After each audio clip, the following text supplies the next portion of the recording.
In April 2009, President Obama declared that the United States would take concrete steps towards a world without nuclear weapons.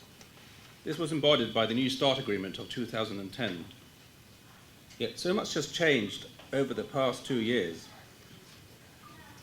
Russian President Vladimir Putin recently stated that Russia would put into service 40 new intercontinental ballistic missiles as part of the modernization of Russia's military. NATO immediately condemned Putin's nuclear saber-rattling policy. Russia has placed increasing emphasis on the modernization of its nuclear arsenal, while the Americans are also working on the modernization of the nuclear arms, possibly up to $1 trillion over the next 3 decades on the modernization of US nuclear weapons. Compounding the controversy, the United States has also pledged to strengthen its presence in Eastern European countries with the deployment of heavy weaponry, and this isn't going down very well in Russia. Some months ago, Russia's ambassador to Denmark recently warned that Danish warships would be targeted by its nuclear forces if they hosted the NATO ballistic missile defense system. One leading arms control expert has warned that we may be reaching, as he puts it, the end of history for nuclear arms control. So where does this leave President Obama's Prague vision of a world free of nuclear weapons? Where does this leave New START, which was viewed back in 2010 as such an important and encouraging step forward in the arms control process? To answer these and many other questions, we are fortunate to have with us today David Sanger, Andrei Kortonov, and Uzi Rubin, and they will each be addressing these and other questions. Our first speaker will be David Sanger, who is the national security correspondent for the New York Times and one of the newspaper's most senior writers. He is the author of 2 bestsellers on foreign policy and national security, The Inheritance of 2009 and Confront and Conceal from 2012.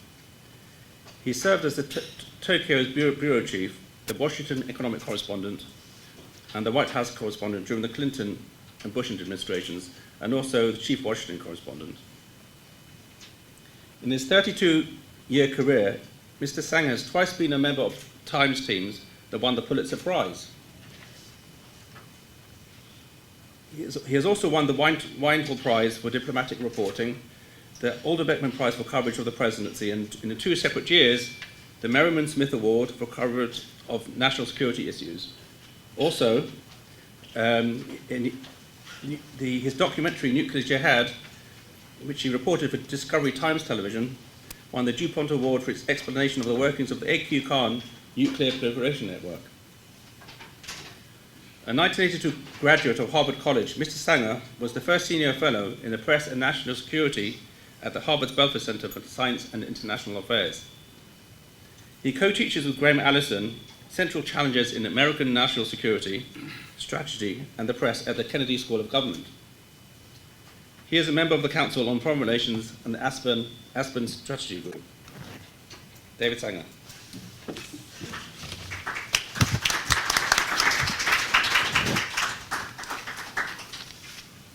Thank you very much, Azriel. Thank you all for coming here. It's great to be back at INSS. It's been a year or 2 since I was here last, and the work that this institute turns out is always some of the first stuff that we are reading.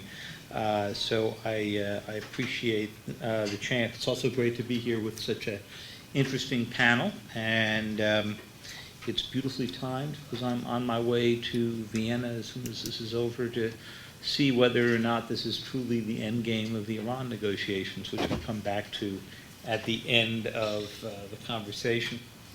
And thanks, Azriel, for the introduction, although I have to say whenever you begin to hear yourself introduced as one of the paper's most senior writers, you begin to think, okay, we're getting a little old for this, right?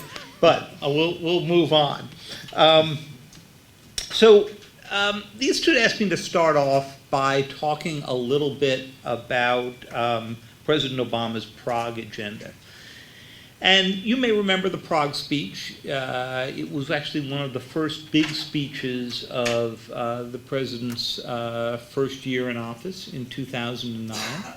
And that, combined with a couple of other big ones he gave, one in Cairo about the future of the Middle East, and a few others, really became the basis for the decision by the Nobel Committee to give President Obama the Nobel Prize at the end of 2009. It was actually awarded in 2010.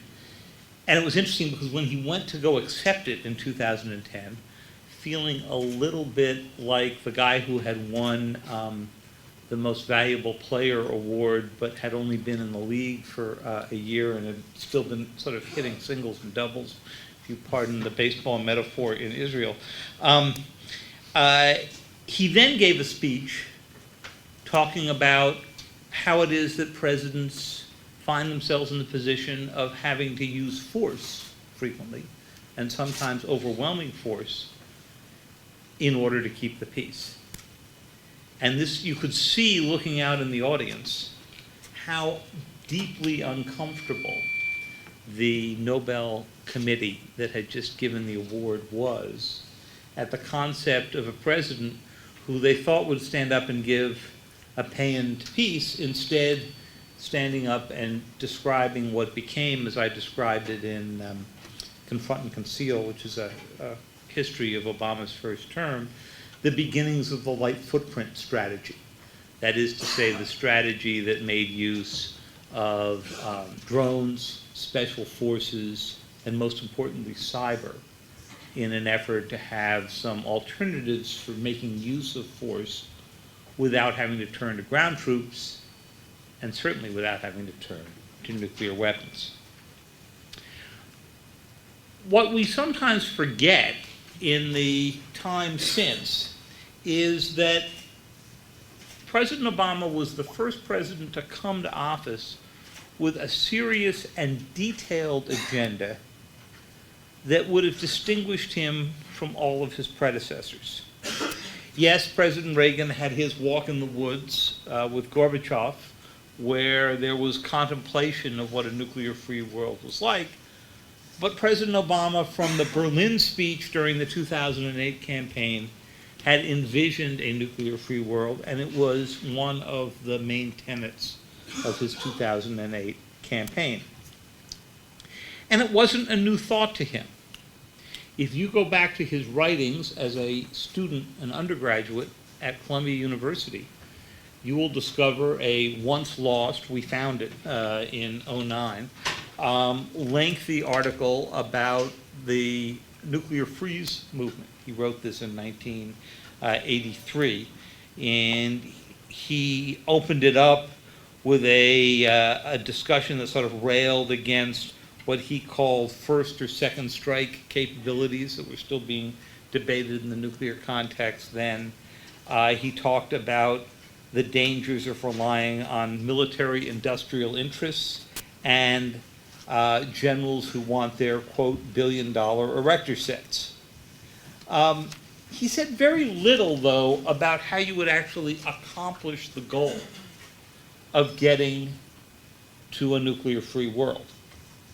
And it wasn't really until 20 years later when he joined the Senate, became part of the Senate Foreign Relations Committee, started traveling with Dick Lugar of the Nunn-Lugar Amendment that you all know so well, and the program that was used to try to help Russia decommission some of its most dangerous nuclear facilities. It wasn't until then that he actually came back to this topic. There was sort of a 20-year hiatus. And by 2009, after he gave the Prague speech, he began to have a real agenda to it.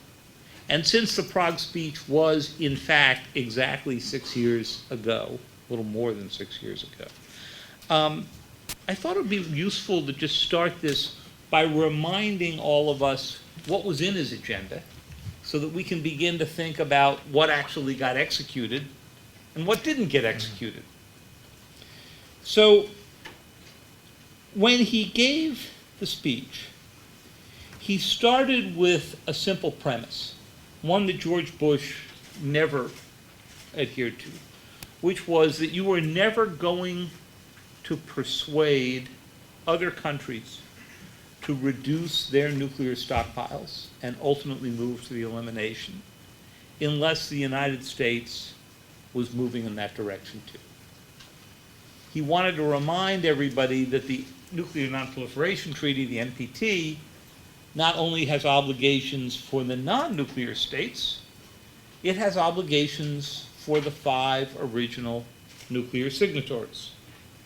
Now, I talked to him a little bit about this in July of 2009, when we were writing a story about those roots of his as a student with this agenda. It was a Saturday afternoon just before the July 4th holiday 6 years ago, and he said to me and my colleague Bill Broad, I just looked it up on my way over here, he said, "It's naive for us to think that we can grow our nuclear stockpiles, that the Russians can continue to grow their nuclear stockpiles, and our allies can grow their nuclear stockpiles, and in that environment we're going to be able to pressure entities like Iran and North Korea not to pursue their nuclear weapons themselves."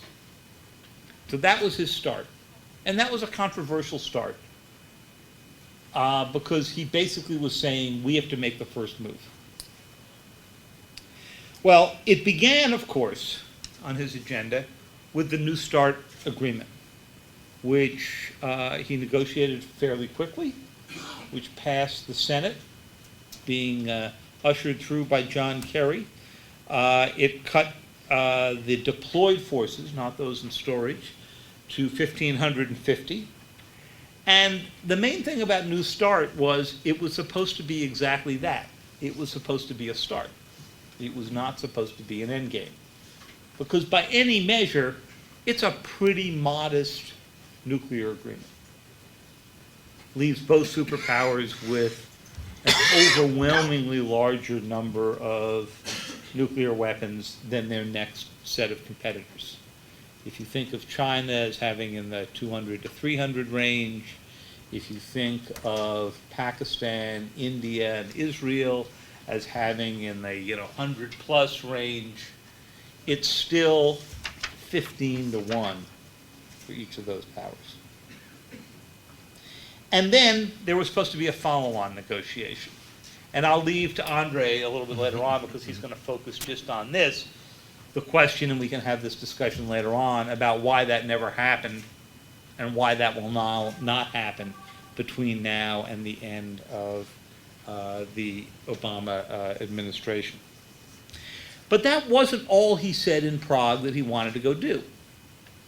He said that he would aggressively pursue the Comprehensive Test Ban Treaty, which had gone up for a vote during the Clinton administration and been defeated. He has never put the Comprehensive Test Ban Treaty up for another vote, and he hasn't because it was clear even before the Republican majority in the Senate. Now, and of course, a treaty requires 2/3 vote, that it would not pass, and it certainly would not pass today.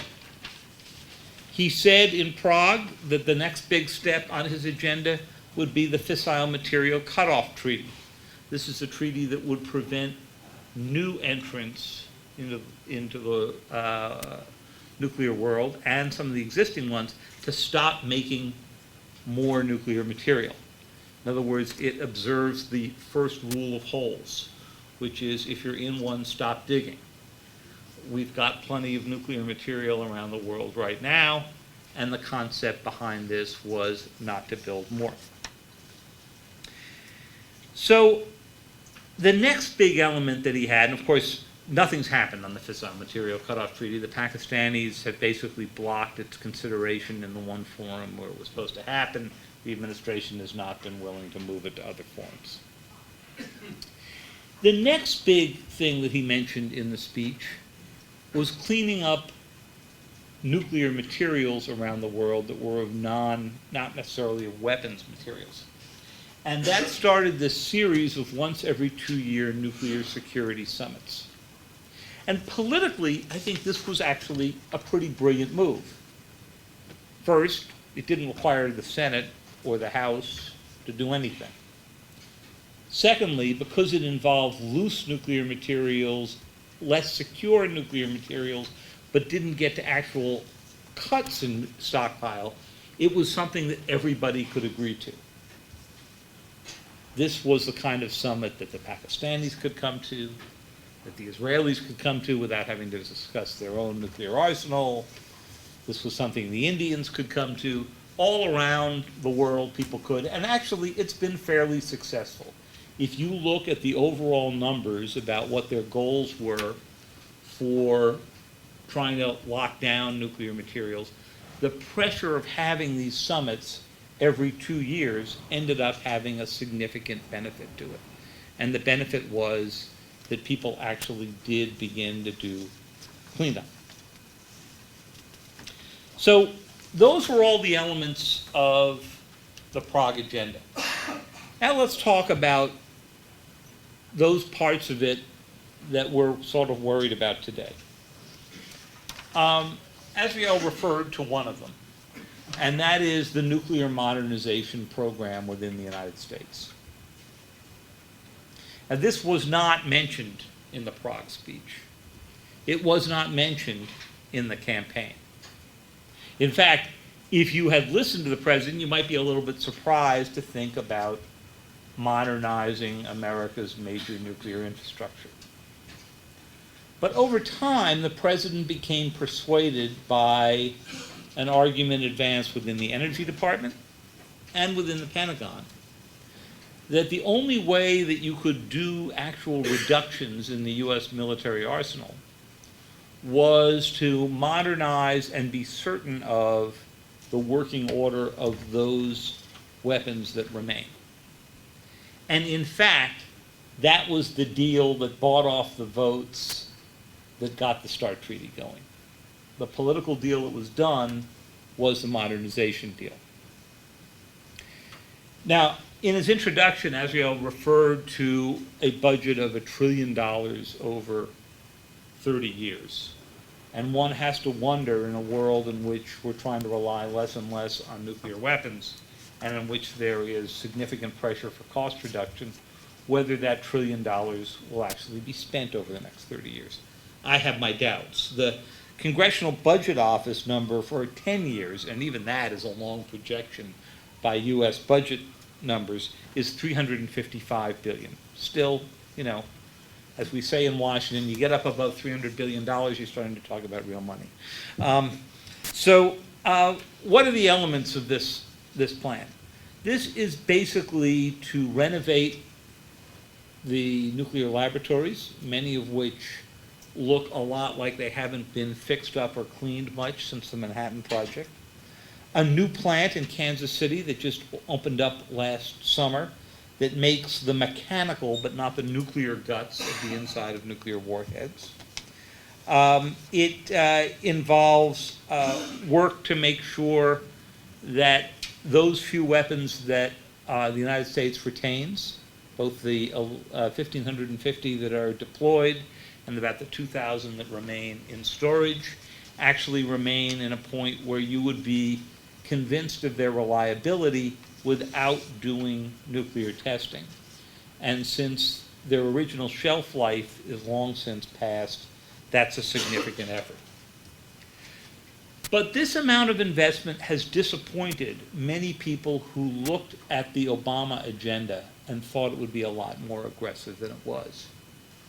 When my colleague Bill Broad and I wrote about it in September, we went to talk to Sam Nunn, the other side of that Nunn-Ruger amendment. And he said to me, you know, David, a lot of it is hard to explain. He said the president's vision, talking back to 2008, 2009, was a significant change in direction. But the process has preserved the status quo. Exactly the process that the president had written about as a 20-year-old at Columbia. So let's talk about what might happen over the next 18 months. Well, on the next steps for START, we'll hear from Andre But it strikes me that Ukraine changed everything. It changed the politics in the United States of any chance that the president could do any kind of unilateral further reductions. Now, doing unilateral reductions to begin with would have been a pretty fraught concept of doing cuts without Russia agreeing to similar cuts. But there were some who argued, including his former vice chairman of the Joint Chiefs, that you could do that we could come down to 900 weapons, that you could have 400 or 500 of them active at any one time, but leave it unclear which those 400 or 500 were, and that you would have plenty for deterrent effect. It was my second favorite solution to this problem. My favorite was back in the days when Jimmy Carter had a crazy plan called the MX missile, where they were going to run these missiles around on circular train tracks in the middle of the country. And Art Buchwald, who was a very good humor columnist for decades in the United States, one day at the height of the Cold War suggested that a cheaper way to go do this would be to strap one missile on top of every Amtrak train and then mail the Soviets a schedule. Given how Amtrak performs, they'd never hit a thing. Anyway, but it's an interesting thought that the U.S. could have gone down to 900 unilaterally and still retained the deterrent. And it's actually a discussion, I think, that would have been worth having, but frankly, I think Ukraine probably makes it virtually impossible to have it, and we can have that discussion later. The second big thing that can get done between now and the end of the Obama presidency is reaching a deal with the Iranians and actually beginning to implement the deal with the Iranians. Now, those are two extremely distinct things. And so I just want to finish up on that because I know we're all going to be discussing Iran on and off for the next day and a half. We've all seen the U.S. fact sheet that came out of the last set of serious negotiations, which was in Lausanne. It dragged on. If you're going to be stuck covering dragged on negotiations, there are worse places in the world to get stuck than Lausanne, I will confess. But as soon as that negotiation was over, the fact sheets that came out, the dueling fact sheets between the U.S. and the Iranians, showed not only a difference in spin, we all expected that, everybody's got to go write these documents for their home audience, but they also showed some significant differences in actual understanding of what this final agreement will look like. So over the next week, there are a few things that we should all be looking for. And I thought I'd give my little list early, and then we can pick these up in the later sessions as we discuss Iran. The first, obviously, is the quality, speed of the inspections. Whether or not this is an agreement that will allow the IAEA not only to declare it wants to inspect any location that it considers suspicious, but to do so without having to justify where it got its evidence, and to get the inspectors there fairly quickly before there could be a cover-up of the site. We've all gone through this whole process back and forth about one site in Iran, Parchin, that may have had some activity at some point in the past. I consider it among the least interesting of the issues underway with Iran right now. But the lesson we've learned from that is we've seen bulldozers, we've seen material that has gone over and over to turn the place into a parking lot. You could build a McDonald's on the Parchin site right now and have no fear that there would be a radioactive trace of anything in your burgers. So inspection is going to be a big issue. A second big issue, which came up last week when Secretary Kerry gave his first press conference since his bicycling accident, concerns what the IAEA delicately calls the possible military dimensions of past work. And this is basically the question of whether the IAEA will be required, whether the IAEA will be able to require that Iran answer its dozen or so questions prior to their getting significant sanctions relief. And the word prior is important because the way the deal appears right now, it looks like there would be an agreement on a plan to answer the questions before significant sanctions relief happens, but not the actual answers. And anybody who's followed the history of that knows we've been through at least two previous plans, one under Mohammed al-Baradei's time as the head of the IAEA and one under Yukio Mano's time. And neither of those plans have been executed on. So there's a significant question about if you relieve sanctions before the questions are answered, have you lost your leverage? A third big element of the plan to look at is the question of what kind of sanctions remain in place, both from the United States and Europe, but also from the UN. Right now, there is a UN arms embargo against Iran.